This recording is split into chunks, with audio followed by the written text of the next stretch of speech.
Halo anak-anak semuanya, kembali lagi bersama Pak Guru Dharma dan kita kembali lagi belajar di awal tahun pelajaran 2021-2022.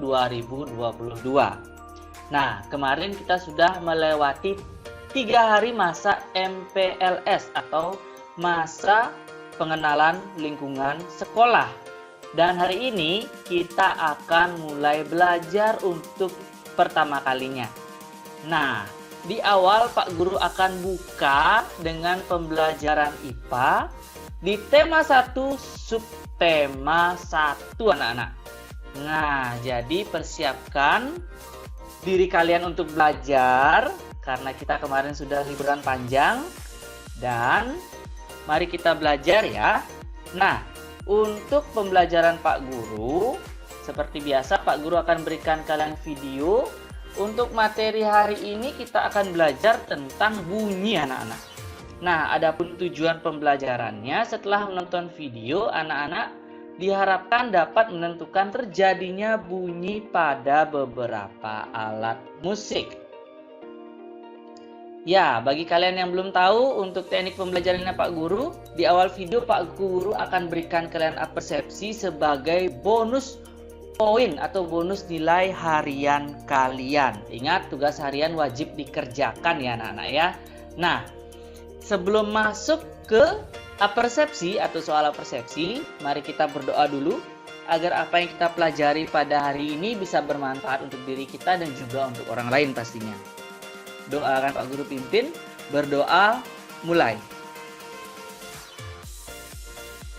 Berdoa selesai, ya anak-anak dipersiapkan buku pena, jilid 4A kalian, buku catatan sekiranya kalian perlu mencatat, dan juga buku latihan sekiranya soal persepsi ini perlu kalian tulis di buku latihan kalian. Nah, ingat untuk tugas-tugasnya nanti akan Pak Guru informasikan dan dikirim ke WA pribadi Pak Guru ya. Pak Guru akan mulai dengan persepsi yang pertama, yaitu jelaskan bagaimana terjadinya bunyi. Nah, Pak Guru ulangi ya, untuk soal persepsi hari pertama ini, jelaskan bagaimana terjadinya bunyi. Nah, jika kalian sudah tahu jawabannya, kalian bisa japri Pak Guru atau kalian catat dulu di buku latihan kalian, nanti dikumpul beserta tugas harian untuk hari ini. Nah, kita akan masuk ke materinya. Cara benda menghasilkan bunyi. Anak-anak, alat musik tradisional di Indonesia itu sangat beragam. Artinya sangat banyak ya anak-anak ya. Alat musik tersebut menghasilkan bunyi yang berbeda-beda. Bunyi yang dihasilkan berasal dari benda yang bergetar dalam alat musik tersebut. Nah, jika anak-anak lihat di gambar ini, ada sekelompok remaja yang sedang memainkan alat musik. Baik itu alat musik tradisional dan juga ada salah satu alat musik modern ya, seperti gitar. Lalu alat musik tradisionalnya ada angklung, ada gendang, ada seruling ya. Jadi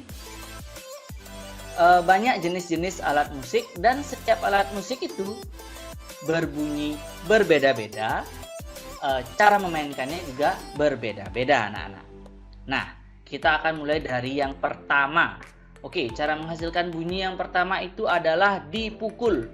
Contohnya adalah alat musik yang dimainkan dengan cara dipukul, misalnya gong dan gendang. Iya, jadi ini merupakan salah dua. Nah, salah dua alat musik yang dimainkan dengan cara dipukul anak-anak. Selanjutnya adalah ditiup. Nah, alat musik yang dimainkan dengan cara ditiup, misalnya trompet dan seruling. Salah dua alat musik ini akan menghasilkan bunyi jika ditiup anak-anak. Tapi ingat, trompet dan seruling tidak akan menghasilkan bunyi jika dipukul ya. Berbeda alat musik, berbeda cara memainkannya, dan berbeda cara menghasilkan bunyinya. Selanjutnya yang ketiga ada digesek, yaitu alat musik biola dan alat musik tradisional yang bernama rebab anak-anak. Rebab ini berasal dari DKI Jakarta. Bisa kalian cari informasinya di internet tentang rebab ini. Setidaknya cara untuk memainkan rebab ini sama seperti biola, yaitu digesek ya anak-anak ya. Selanjutnya ada dipetik. Nah, alat musik yang dimainkan dengan cara dipetik, misalnya gitar. Gitar itu adalah alat musik modern. Dan juga kecapi, yaitu alat musik tradisional. Nah, siapa yang di sini bisa bermain gitar? Nanti ketika sudah beraktivitas seperti biasa, kita sudah boleh PTM, kita akan bermain gitar bersama ya anak-anak ya. Bisa? Nanti kita tunggu tanggal mainnya. Kapan itu nanti? Setelah semua kondisi sudah clear, sudah semua aktivitas bisa berjalan normal, pasti sekolah juga akan bertatap muka ya anak-anak ya. Selanjutnya ada alat musik yang digetarkan atau digoyangkan. Contohnya adalah angklung anak-anak dan marakas. Ini merupakan gambar seorang anak kecil yang sedang memegang angklung. Mari kita perhatikan bagaimana cara memainkan angklung ini, yaitu digetarkan atau digoyang-goyangkan ya anak-anak ya. Mari disimak dulu.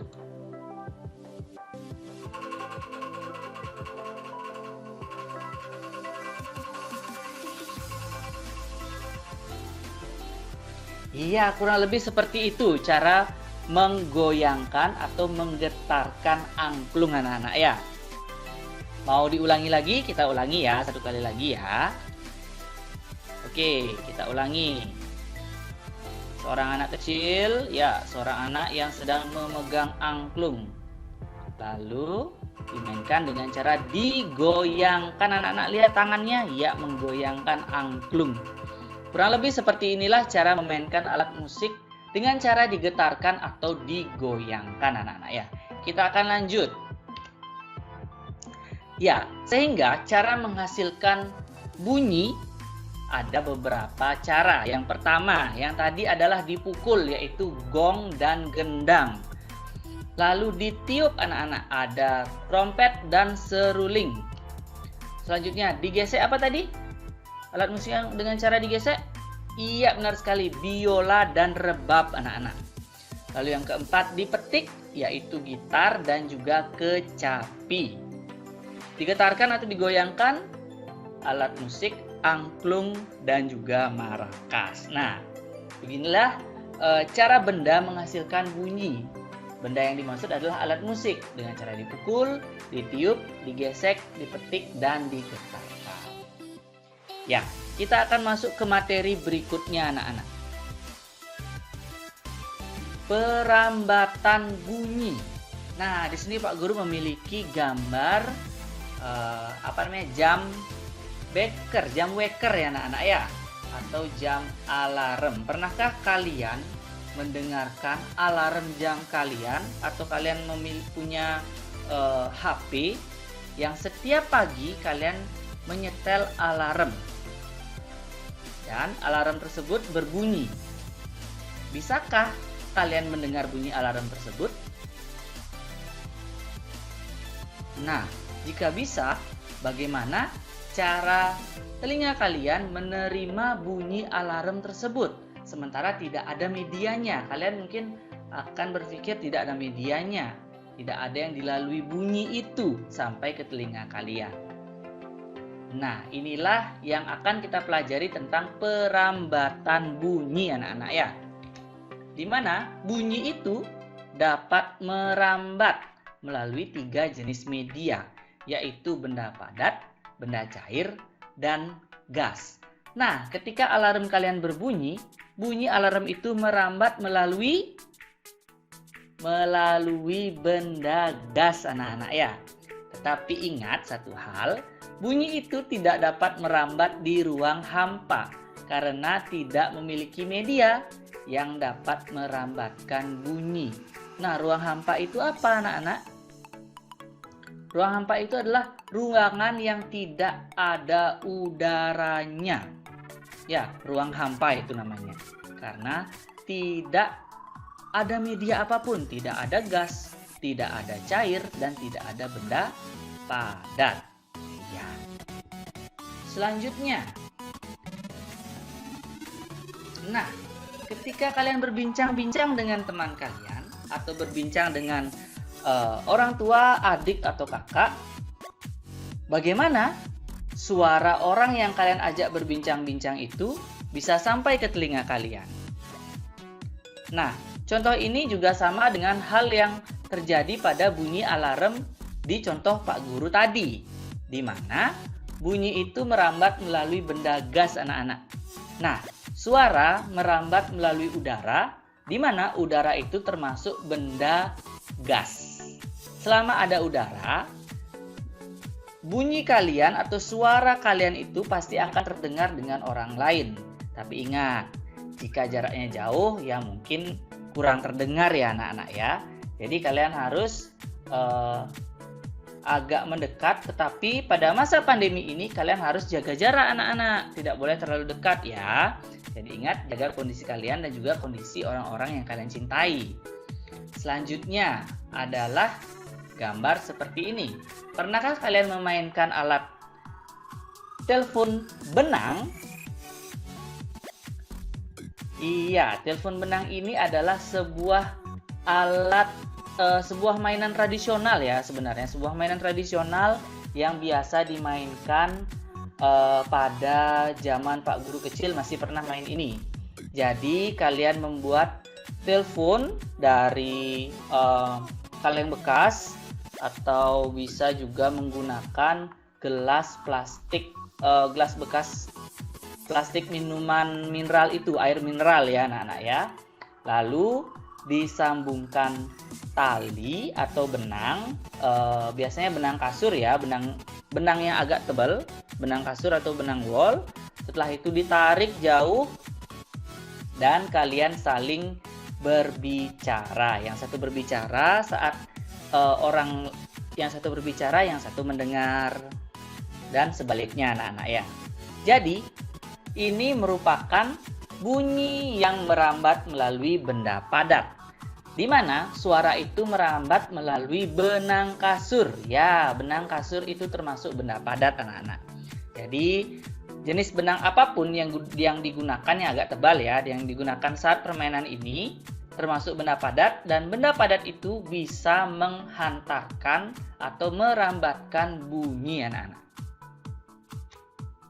Selanjutnya yang ketiga, pernahkah kalian mendengar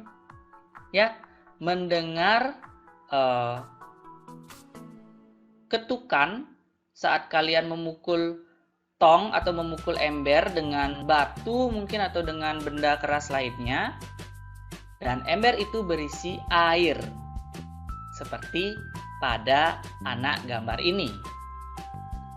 Pastinya pukulan atau ketukan yang kalian lakukan itu akan terdengar anak-anak, sehingga bunyi dapat merambat melalui benda cair, di mana suara merambat melalui air di dalam tong, sehingga air tersebut merupakan benda cair. Nah, inilah yang disebut bunyi yang dapat merambat melalui benda cair. Salah satu contohnya lain adalah ketika kalian berenang, lalu kalian berusaha berenang di kolam renang ya, lalu kalian membenamkan kepala kalian di dalam air seperti kalian menyelam, lalu pasti kalian masih bisa mendengar suara orang yang di atas kolam renang yang tidak masuk air. Itulah juga salah satu contoh bunyi yang merambat melalui benda cair anak-anak. Oke, sekian dulu materi video Pak Guru untuk hari ini. Selamat belajar anak-anak. Terima kasih sudah memperhatikan video Pak Guru pada hari ini. Lalu untuk tugasnya adalah silakan kalian kerjakan ya. Isilah tabel pada buku paket kalian halaman 7 anak-anak. Ya, lengkapi tabel Ayo Berlatih muatan IPA halaman 7.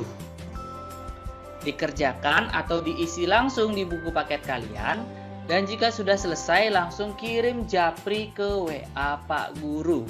Jangan ke WA grup ya anak-anak ya. Oke, sekian dulu video Pak Guru untuk hari ini. Kita akan bertemu di video berikutnya, yang pastinya akan lebih menyenangkan dan lebih menantang. Dan ingat, jaga kesehatan, jaga kondisi kalian, cuci tangan pakai sabun, gunakan masker, dan ingat, jangan keluar rumah jika memang tidak mendesak. Oke, kita akan bertemu di video berikutnya. Sampai jumpa. Bye-bye.